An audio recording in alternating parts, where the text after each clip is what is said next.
And we're live. Thank you for joining us for the penultimate session of the Boutinot International Virtual Festival.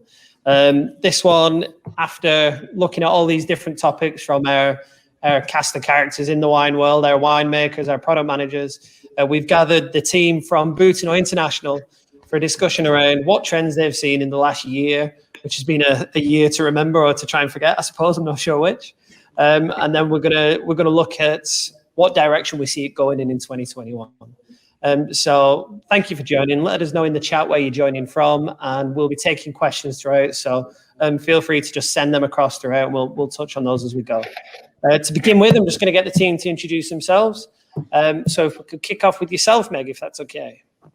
Sure. I think I'm the furthest away. So from across the pond in Canada, I'm Megan Cole, and I manage the Canadian business for Boutinot International. I am Canadian, living in Canada, so that makes perfect sense, and happy to be here. Thanks for joining us. And Jenny, yourself. Hi, yeah, Jenny from Manchester. I have the pleasure of working with this lovely bunch of people every day of the week, and I'm happy to see so many of them in one place at the same time. And Paco, where are you joining from? Hi there, I'm joining from southeastern Spain, a lovely place called Yecla, and well, I work for Boutinot for 7 years, and I look after different European markets such as the Baltics, and then overseas markets like South America, especially Brazil. And Mr. Fenton, what about you? Hello, my name's Andy Fenton. I'm based here in Manchester, and I look after the Netherlands and also the Middle East and Africa and that part of the world. And Charlotte? Hi, I'm Charlotte. I look after the Nordics for Boutinot International. I'm based in London, and I've been at Boutinot about 8-9 years now, so quite a while. And last but not least, Julie, what about you?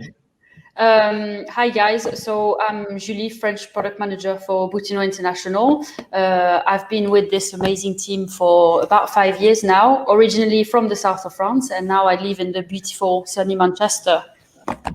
Lovely. So that is the team. That is who you've got today. Obviously, this, like we've kind of alluded to at the start, this year has been one very different to any other. So the biggest trend, I suppose, that we saw on a personal level was working practices. Andy, I'm going to kick off with yourself. What's it been like this year, having to work completely remotely with your customers? An absolute pleasure, Felix. No, it's been hugely challenging. It's been hugely challenging, and we've missed. Well, I've certainly missed. I can't speak for my customers, but no, I think initially it was just a huge shock for everybody, and I think there was a period there of going, right, how is this going to work? Are we still going to be able to ship wine to people?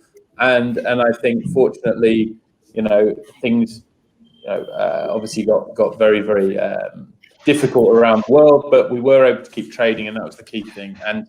And I think we all had a crash course in video conferencing, and I think very few positives will come out of this whole process. But I personally think that we've uncovered this amazing resource that was there, but it was we weren't using. And I think I will certainly be looking as we go forward to obviously to get back out and to spend time with customers, but to make the best use of that time. I think we can do a huge amount of work this way, and that means that we can, when we are actually out in market, we can do more. We can do more of the fun stuff, more of the productive stuff to help sell wine to customers and consumers further down the track. Absolutely. Was it the same across the pond for you, Meg? Yeah, no, our whole team, we rely on those face-to-face meetings and sitting down with customers in person. And I'm only in Canada, but it is from coast to either coast to get to the middle of the country is still a 4 to 5 hour flight within just one country. And all of us on this team have markets that we have to fly long distances to. So it's been massive. I'll just echo what Andy said. It's going to be a nice trend that will continue. It's hard to get some attention of buyers that are in high demand, that have all very busy schedules and a lot of categories to manage. And this was a way that I found a lot easier to be able to square off some time with them, just even a 20-minute chat about a particular brand. You didn't have to rely on me flying 5 hours to schedule a meeting on the days that I'm there, they're there too, and it all works out. That's sometimes not the case. So this has been maybe the one positive. What about for yourself in Spain, Paco? How as great as it's been being able to have these video meetings, does that replace everything face to face, or are there some face to face things that you're looking forward to getting back to once this is all over? Well, definitely, we have got very good relationship with all the customers around the world, and I think it's not only the business communication that we have been missing this year, but also the face-to-face and the kind of social meetings and communication with them. But I think due to that relationship that we've got with them, we have been able to overcome the situation and bring the business up together. So I think to me it was very complicated at the beginning, and I was really reluctant to believe that this was going to stop. And I was just, during the first 2 months, let's say March, even April, I was even booking some flights to go and visit customers in May, June, thinking that the whole situation would go over. But unfortunately, it didn't happen that way. And I had to really start things up from the beginning. And I didn't know what customers' reactions would be in the future with regards to online communication and stuff like that. But again, thanks to the relationship, it's all been fantastically accepted. And to be honest, I've seen my customers even more often than I used to see in the past. And instead of picking up the phone and talking 5 minutes, we just decided to set up a video call and talk about life, talk about things, and of course go into business. And it's not been as bad as I thought, to be honest. And I will still I am still waiting to go and open borders up and see people also visiting stores and checking wines on the shelf, pricing, packaging, things like that is something that I've been missing a lot. And Charlotte, how important do you think it is that we had those relationships in place? Did that make this whole thing not easy, but more bearable, being able to kind of lean on each other? How important was it to actually have that relationship with your customers beforehand? I think it's been interesting how quickly it became normal. And actually, as Andy touched upon, we've had this technology for decades, but I don't think any of us would ever have suggested to our customers, oh, should we have a video call? We would always get on a plane and go and see them. And it would have been seen to have been a bit weird to even suggest it. But it's transitioned so quickly into just being normal. And like Paco touched upon as well, you're seeing customers more because it's replacing phone calls. It's not just replacing meetings. But I definitely think having that relationship with our customers before and being able to put a face to the name and knowing who we're working with has definitely made that transition a lot easier. Even though it's been more difficult, have you almost seen that those relationships have become stronger through all of this? I think when you go through something like a pandemic together, I think you do form stronger ties, because when one country is going through a certain situation, it might be a little bit better in another. And we've all gone through these cycles. And I think it would be a little bit different if it was a situation that we were just going through. But we're all in this together. And there's definitely been this sense of community, not just with customers, but in the wine world in general. And I think we're all going to come out stronger and with better relationships because of that. Yeah. From almost like a team management point of view for you, Jenny, what sort of feeling do you have for the team? How do you think the team have risen to the challenge of the last year? Oh, I think firstly they've coped immensely well. I just very, very quickly realised that this was the way that we were going to work from now on, and all adapted really well. I think I personally have more empathy for the guys who have always been remote. So people like Paco or Megan, who have worked on their own in their home office in the past, away from the office, away from us just saying, have you seen this bottle? Do you want to just taste this wine? Stuff that we do in the office on a daily basis. I hadn't really thought about the impact on how we communicate with our remote members of the team. So it's given me an insight to that, and I've probably seen them more, I think, because we've actually arranged these calls and we've arranged times to talk to each other. We've planned better, I think.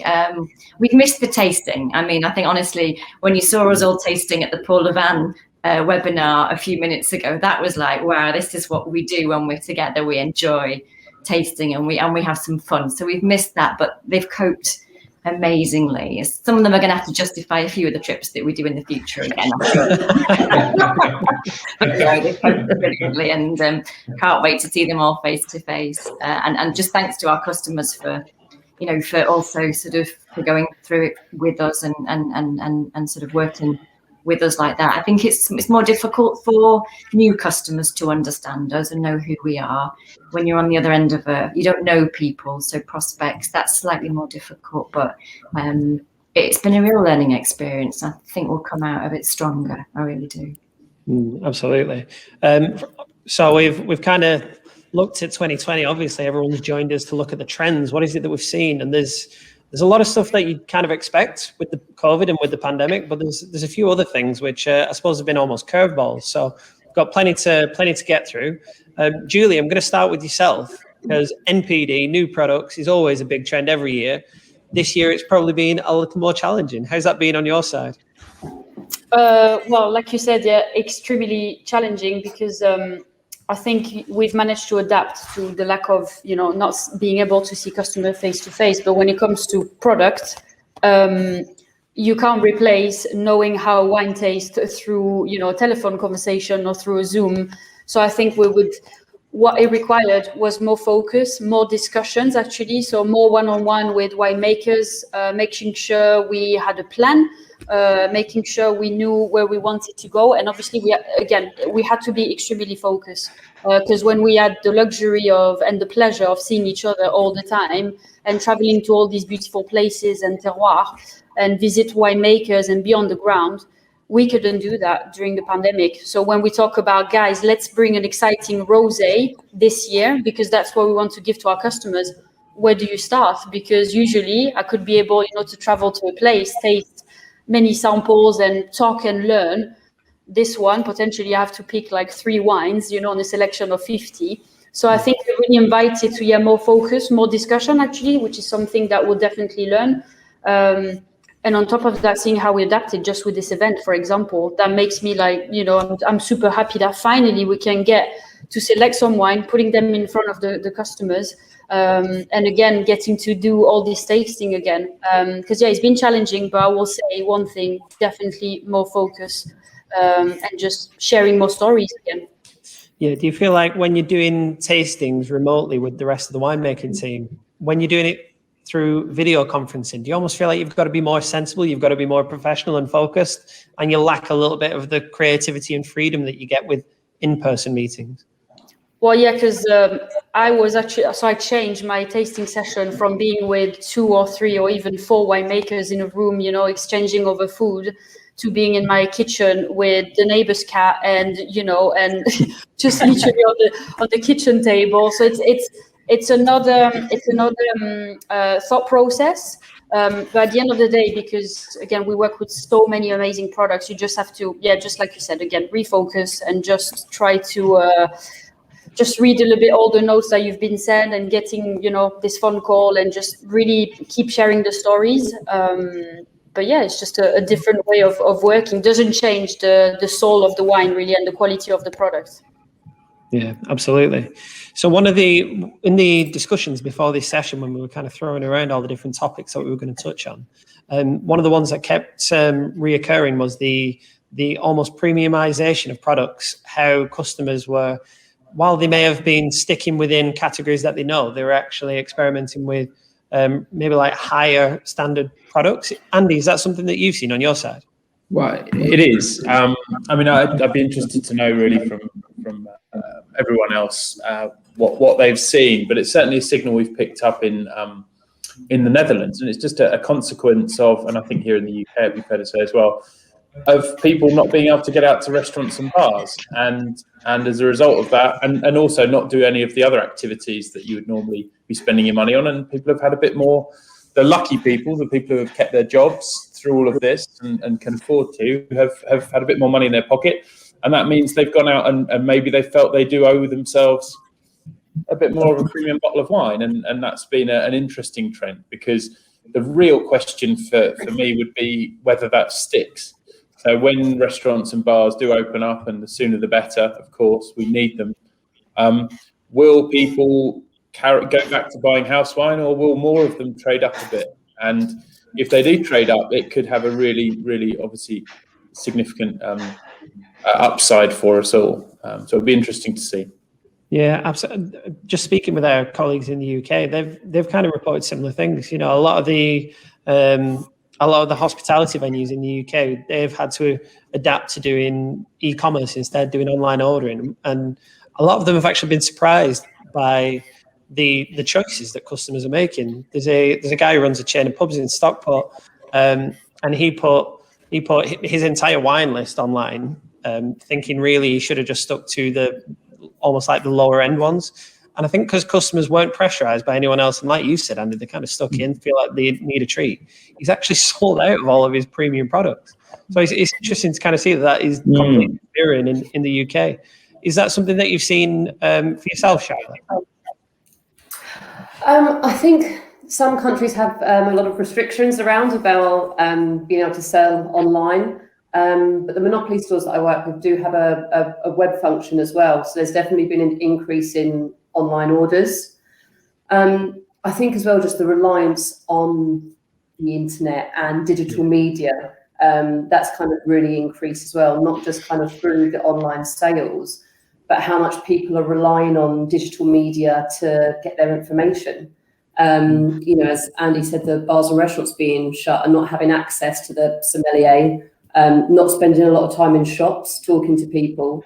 So people are kind of being driven towards things that we've had for a long time, Instagram, Boutinot, Twitter, but I'm not sure that we've ever been as reliant on that to tell the story of a wine for us. Yeah. Is that something that you've seen has been almost critical, Paco, in your side, is having a reliable and almost like a really high quality e-commerce or online ordering function? Yeah, definitely. I think e-commerce over the last 2 years has grown significantly in markets where it was not existing at all. This is the example of the US market having relaxed online buying and shipping laws for alcohol during the pandemic is boosted the wine online sales. And then I need to touch base on another market of interest that I have got a very good eye on, which is Brazil. Brazil at the minute is the third biggest e-commerce wine market in the world after China and United States. And I was actually having a chat with my good friend in Brazil, KJ, who is the owner of a big wine intelligence company, one of the biggest in the whole South America.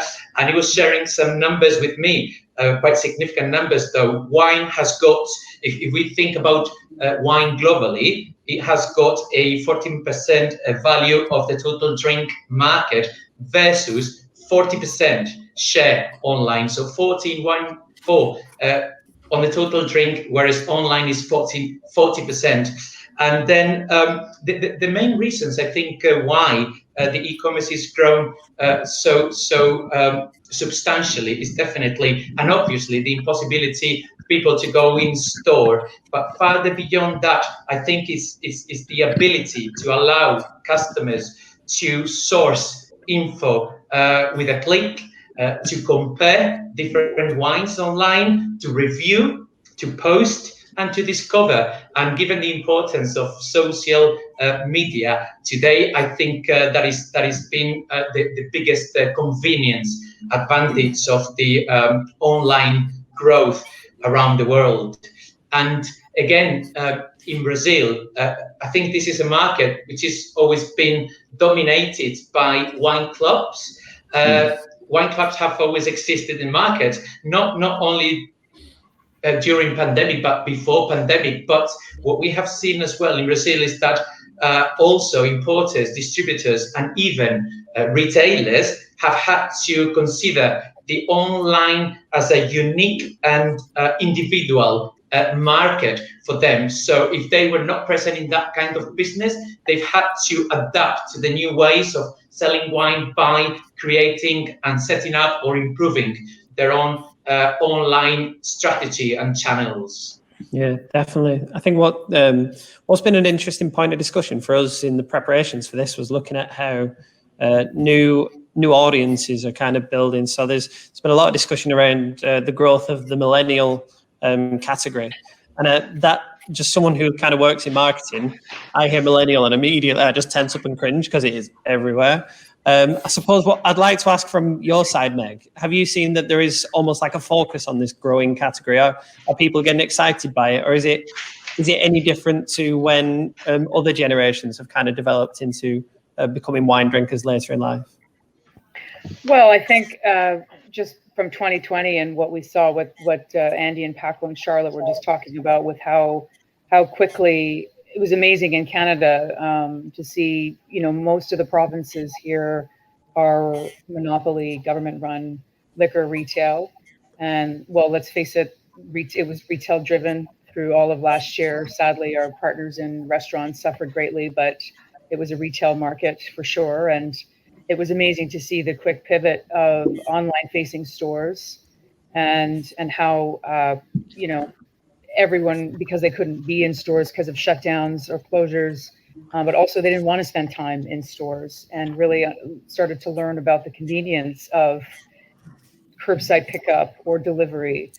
Even some of our distributors that we work with closely in different markets, they quickly pivoted to develop a delivery system. Not a huge moneymaker because that's so costly to do, but they were quick to find new ways to get wine to their consumers and their customers.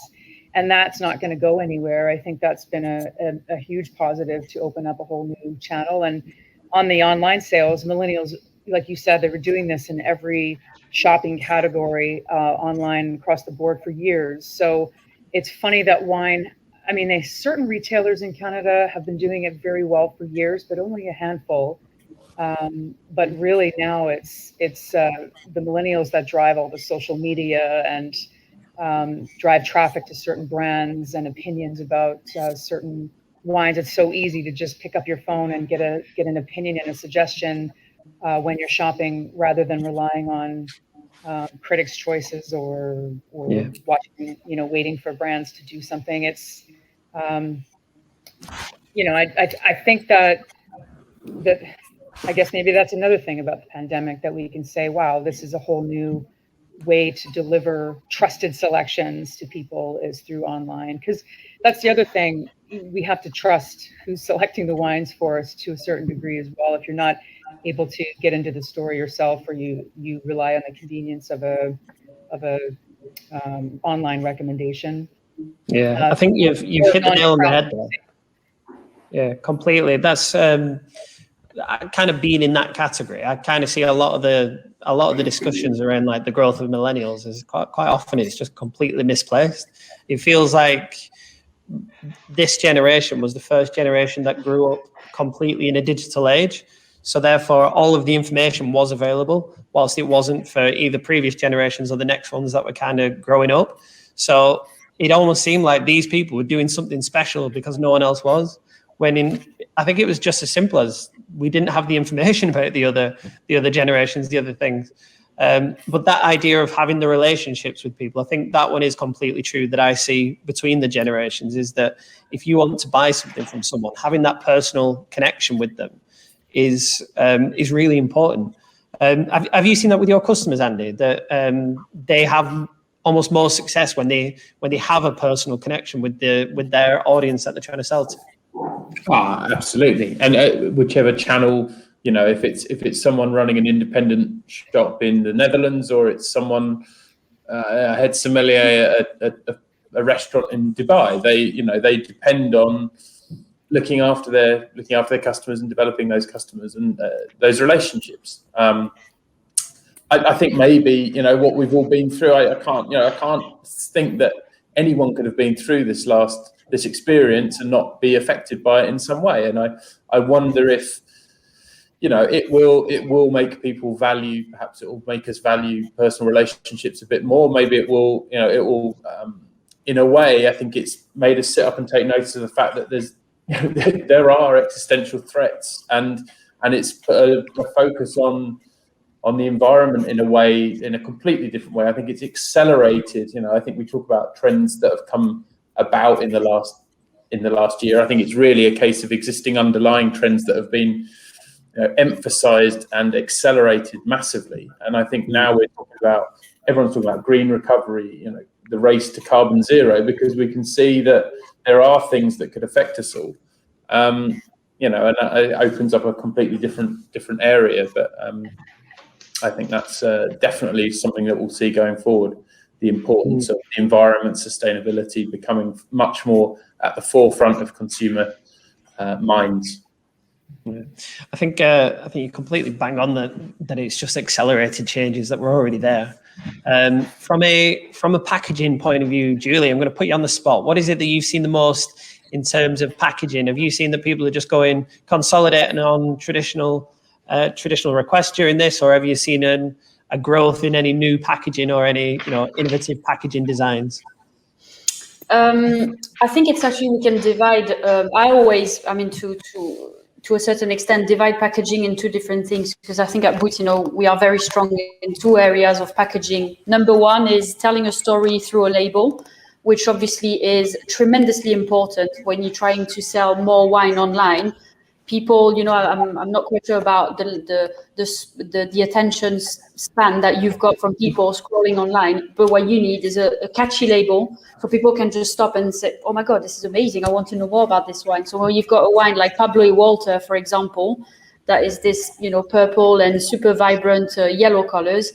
So I think that's one of the angles where we've been always extremely successful, is telling story in such a, in 3 seconds, we managed to catch people's attention through an amazing creative team behind all the labels.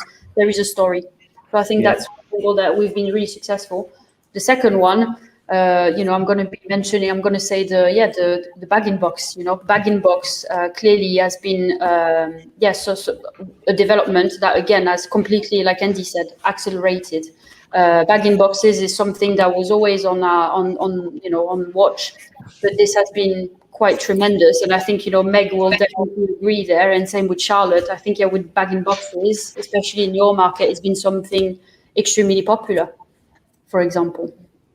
Yeah, is that something that you'd agree with there, Meg? Yeah, oh yeah. Last year alone, it's always been a value-driven category, but last year just took it to a new level.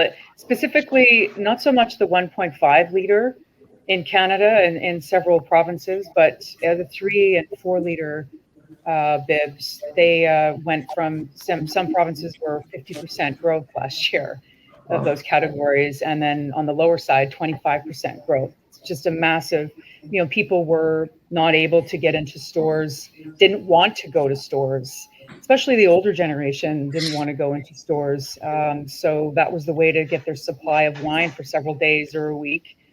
Families getting together outside last year, I think, would have motivated some of that as well. But, again, I think the way the year unfolded with the lockdowns in the beginning, and kind of touches on the premiumization of wines. The beginning, it was a panic of saving your money, and that was the reality for many people throughout.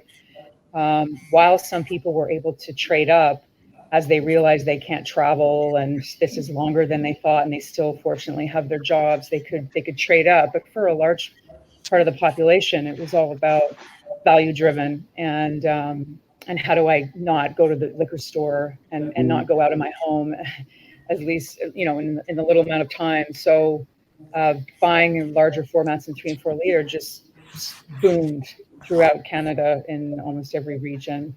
And when we think about, will that continue? It's hard to say. I think that it doesn't necessarily have to be, like for Boutinot, we put very good quality wine in a bag-in-box. It's not about a wine that's not of good quality. And I think maybe now the perception has changed, because there are some amazing wines in BIVs. And I think maybe this past year, people have been able to see that and recognize that. And that would be hopefully a trend that would continue. It's the convenience of it. Again, we go back to the convenience of getting online with buyers and having meetings, the convenience of having curbside pickups, the convenience of being online shoppers with wine, getting it delivered to your door. I think that's going to continue. And I think the larger formats would be something that would fall under that. Yeah, I think if I could just sort of, Charlotte and I know quite firsthand, don't we, from working in the wonderful Scandinavian markets, that like alternative format, alternative packaging for either convenience or for sustainability, or just for outdoor drinking where glass is prohibited, and you can do much more of that. It's always been a sort of quality product as well, and products that they've helped influence and set trends for us as well. So I think it's great to see that now coming into other areas of the world as well for those very reasons. Yeah. From your point of view, Charlotte, when Julie was talking about the importance of packaging, the designs, do you feel like the designs like Pablo Walter and other ones within our portfolio, does that make your life easier when you're trying to take a wine to a customer if it's actually got a really catchy standout label?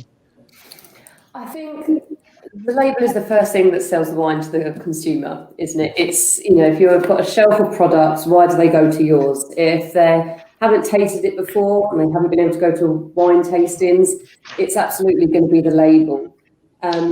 But I think, like Julie touched upon earlier, it's the storytelling that is really important now as well. It's not enough just to have a wacky out there label. It's got to really tell a story about the wine and give it a sense of provenance and give the wine a personality. So yeah, I'd argue that is hugely important. But whereas it probably was, its importance was dominated maybe in retail, I think that actually it's becoming increasingly important now in the on-trade as well.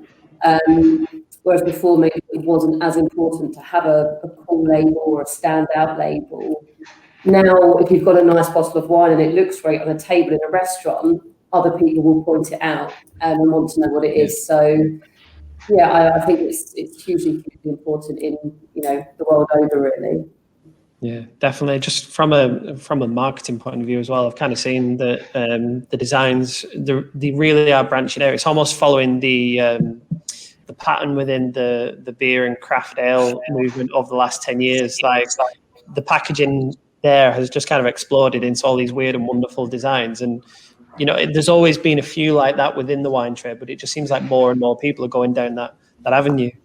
Another popular trend that we talked about in the discussions for this, I should mention, by the way, for everyone who's joining, we have people from maybe I think 20 different countries, which is amazing. Thank you so much for joining. Just let us know in the chat what trends you've seen in your markets as well. We'd love to hear. And if you have any questions for the team, please send them across. Paco, in your market, how have you seen this growth of vegan and organic wines? Has that continued? It's been a growing thing over the last few years. Have you seen it continuing this year as well? Yeah, definitely. Vegan is something that customers are continuously asking for. I was just talking to a Lithuanian customer the other day, and he was asking if we were going to have the vegan thing in Boutinot wines. And definitely, I think this is something that organically we've already thought about, and we are transforming too. But there is a growth on that, and organic, I think, has always been there. And now with the introduction of millennials in wine consumption and more open-minded people, more respectful for the environment, it's something definitely that is coming up. And I have seen that also in the other side of the ocean. If you think about South America, Brazil, there is definitely a growth towards that organic, vegan, sustainable, low alcohol kind of wine. Yeah. On your side there, Julie, is that something that you feel is it's a growing category, but it's something that it's a good thing for us because we're kind of prepared to meet it? Yeah, so a vast majority of the wines made by Boutinot are vegan. So it was just in our mind, we were comfortable with just saying it, but now we understand that, you know, consumers need to be aware of it as well. We can't just say, yeah, they are, but no, we need to, you know, advertise it in a way. So we are in the process right now. It's, you know, we've got, it's a monster task because we have to basically update the back labels with the mention that they are sustainable for vegan. So we kicked off this initiative about 3 months ago.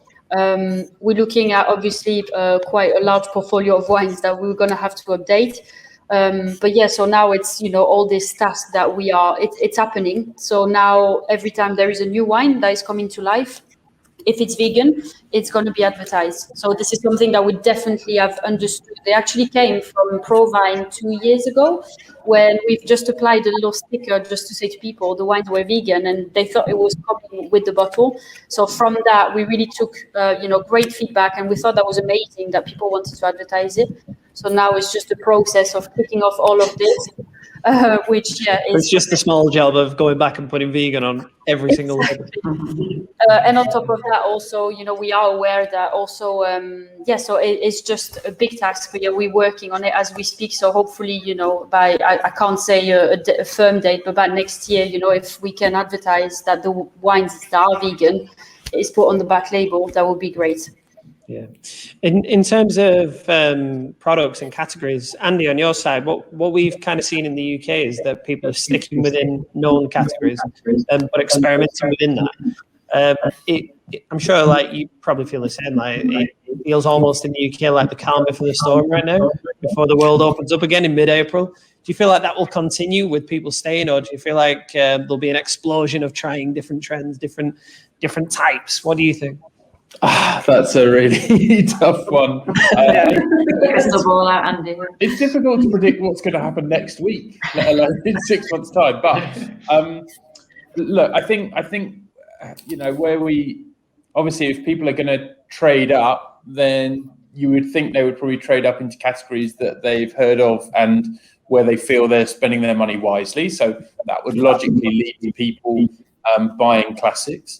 And on the other side of that is, of course, the restaurants and the bars haven't been open. So all of those brilliant you know, salespeople and gatekeepers that have been out there promoting different things, new things, that they just haven't been there. There hasn't been that contact. So one would expect that once they open up, then perhaps it will spur a bit more experimentation.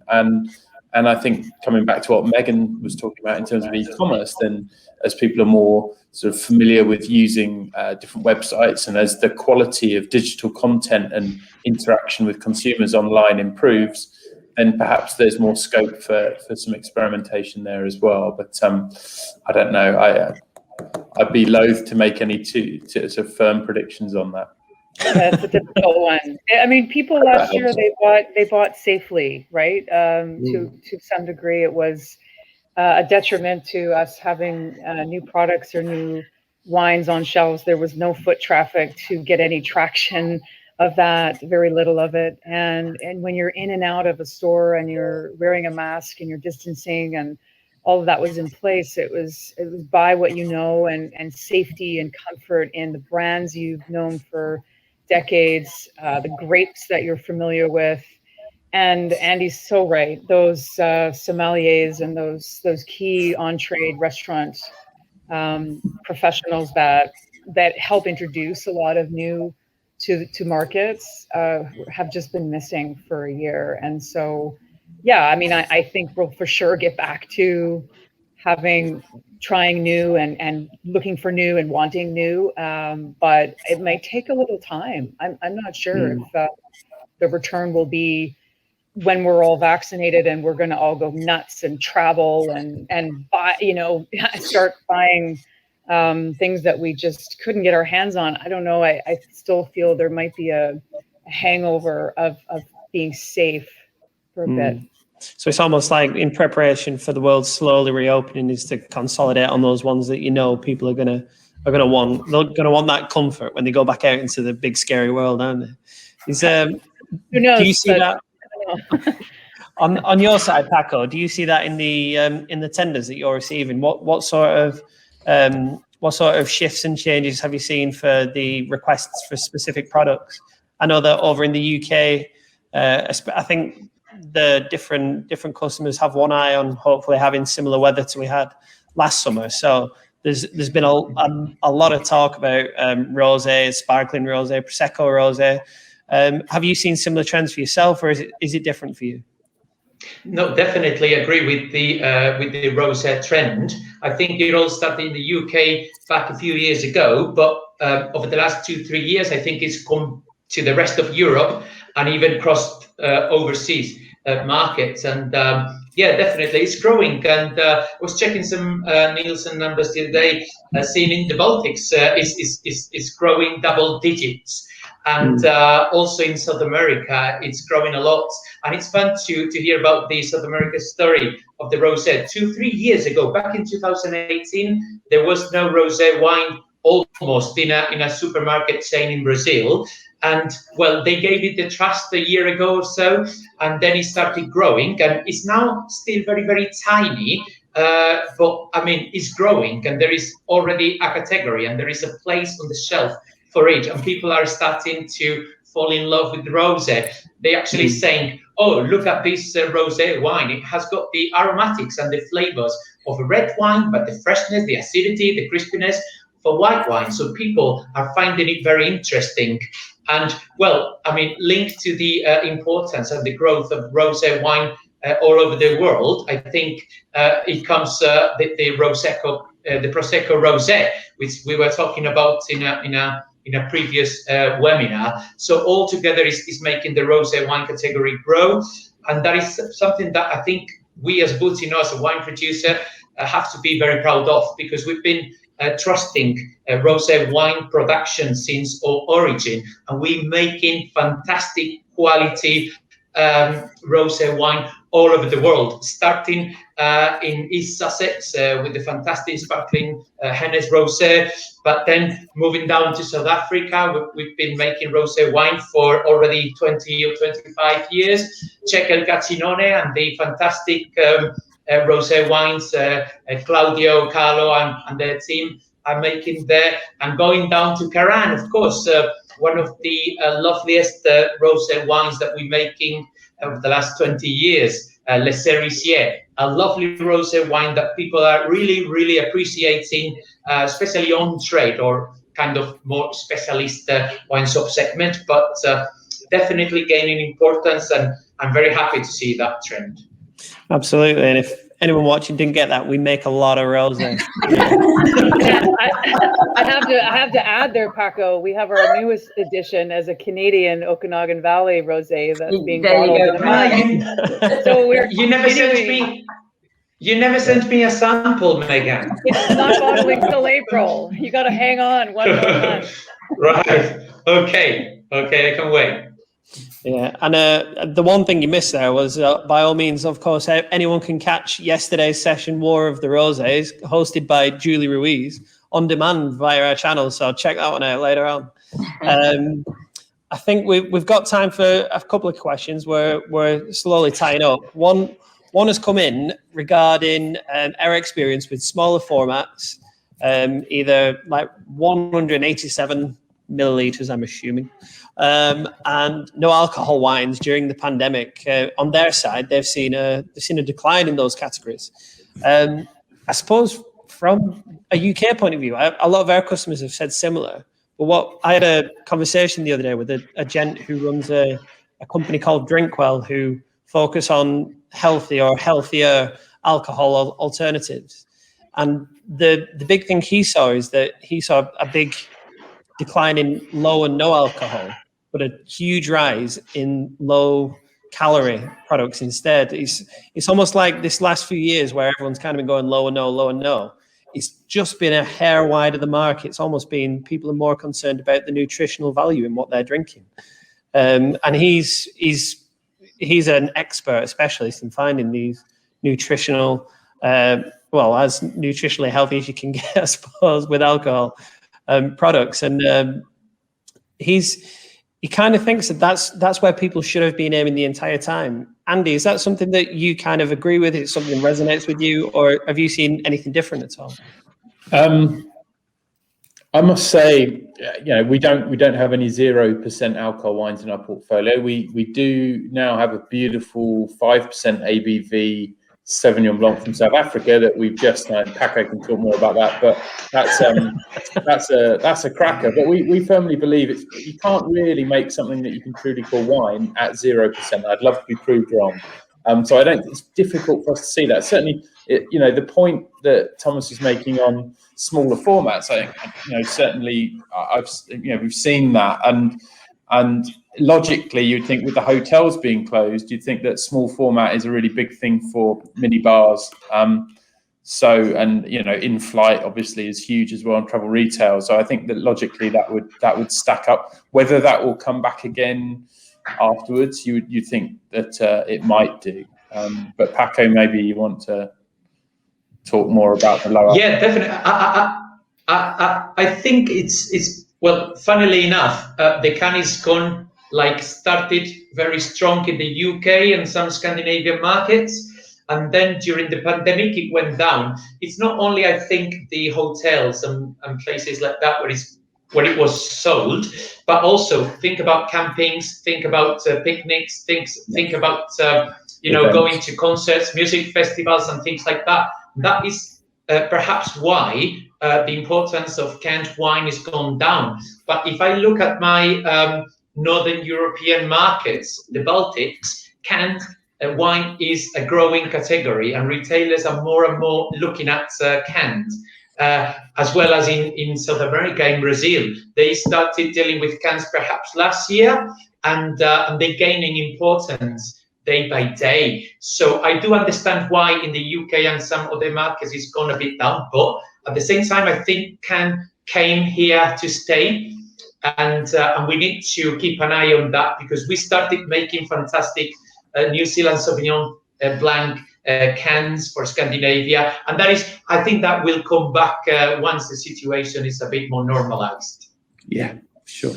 We've had one interesting question coming from Brazil, which I'm going to throw your way, Julie. Before brand names are chosen for specific markets, what sort of research do we do about the meaning and whether people can spell it in that market, whether it makes any sense to them at all? I think it's 50-50, because definitely try to make sure, obviously, we're not doing anything, number one, offensive, because sometimes, the adaptation can be, can be badly interpreted. So number one, just have a quick overview of the potential market we have in mind for a specific wine. Just make sure we're covering that angle. And then as well is just, trying to make it, obviously it has to have a link with the wine, because sometimes it's just not about just having a pretty name. It needs to have a sort of meaning. So I think we try to strike, again, it's all about the balance. So just making sure that we're not going too complicated, but at the same time we need to be truthful to the soul of what we're trying to do. So obviously if we were to make a French wine and sell it in Italy, for example, we'll probably keep, a French name, but just trying, again, be conscious of how it can be interpreted. So just, again, all in the balance. Absolutely. I think this is where as well. Sorry, Felix. I was going to say, I think this is where we rely on our partnerships with our customers as well, the ones that live in the market. We have to communicate and we have to ask, and this is where those partnerships are really, really important to make sure we have that understanding and sensitivity and all of that. Yeah, we've had one question come in discussing what is our biggest brand or volume, and where do we invest the most? Instinctively, I think we'd all probably agree that we actually diversify quite a lot, don't we? And that's probably one of our key strengths. Jenny, from your point of view, as someone who's kind of got that wider overview, does that ring true to you? Is there anything that we are specifically great at, or are we spread across the whole breadth of the wine trade? It's a massive question, and how to answer it sort of as quickly as possible. Really, I think we invest in the markets where our customers are as well. You can see from the team, we're 15 people now, including Megan in Canada, and most of our account managers are fairly market specific, handling a few markets and not too many, so that we can get into them really deeply and get to know our partners really well. So we invest there. In terms of brands and wines, it's moved around a little bit. So Domaine Boutinot, for example, a lot of the investment has already been done over the last 10 years. We spent millions in getting 2,000 barrels in the barrel cellar and getting the open top fermenters and planting a hectare of vine, which costs a fortune in Keran. Most of that is done now. So we turn our attention to Wildeburg, because those guys there needed a cellar, needed to plant vines, so you move there. And then more recently, obviously, you can hear all the great work that's being done in Henners in East Sussex as a result of the opportunities with English sparkling wine. So it does move around a little bit, and we have a program that we try to follow at the same time as just making sure we invest at the right time in the right place. So I would say that in short.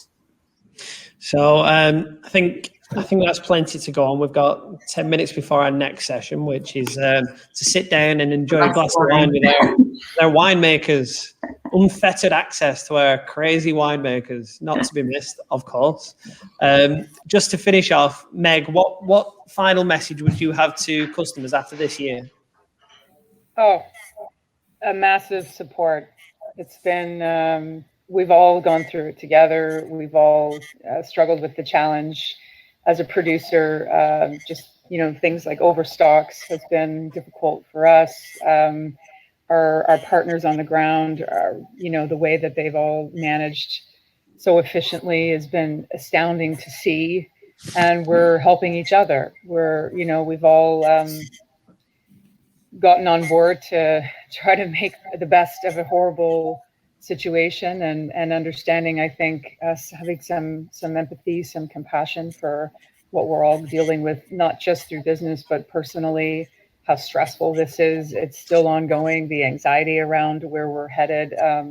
It's still an unknown. So for me personally, I've had amazing partners through all of Canada and amazing people that we work with, and they've all been so supportive, and we've tried to help them as best as we can to get through all of this together and just stay afloat, and then come out with a fresh new life that we're all looking forward to. So it's a massive thank you, really. Yeah, I see a lot of nodding heads. Is that similar from your side, Charlotte? Yeah, absolutely. I think it's been a difficult year for us all, and everybody's understanding and patience, especially with regards to Brexit. And I can't believe we went 52 minutes without mentioning Brexit. It hasn't just been COVID, we've had a lot of things, Brexit and, courier companies and some delays, which just can't be helped. So everyone's patience and understanding has just been really appreciated. Yeah. And just from your point of view, Jenny, what would you say as a message from Team Boutinot? Well, from Team Boutinot, and I must include the guys that you can't see here because they've stayed up most of the way through the night in Japan and Vietnam, Corentin, Guillaume, the whole team, those that you can see here, and the wider team, the customer services team behind, who process all of our orders. They've worked tirelessly with new systems. So a big thank you to the team for pulling this together. Felix, you mentioned it before as well. When we debated what to do instead of Provine and how to reach out to customers and how to have some sort of conversations, a big thank you to all of our customers who helped us pull this event together. So before we did this, we said, are we crazy? Are we doing the right thing? Do you want to see us? Do you want to see our winemakers? Do you want to be bombarded with webinar events? And we got some great ideas and some great feedback from you, the customers. So at the end of 2 days, I hope you've enjoyed it as much as we have. We've thoroughly enjoyed it, I think, bar the technical issue this morning. So just a massive thank you from everybody, and look forward to sharing a glass of something face to face this year. Absolutely. Right. Well, I think that's a Absolutely. perfect note to end on. Like we've said, thank you from everyone on the panel. Thank you guys for giving us your time to join on the panel as well. Really appreciate it. And yeah, the next session, having a glass of wine with our winemakers, will be on in 5 minutes. So we hope to see you there. Thank you very much. Thank you. Thanks for Cheers, everyone. Thank Bye-bye. you. Cheers, Bye, guys. guys. Bye.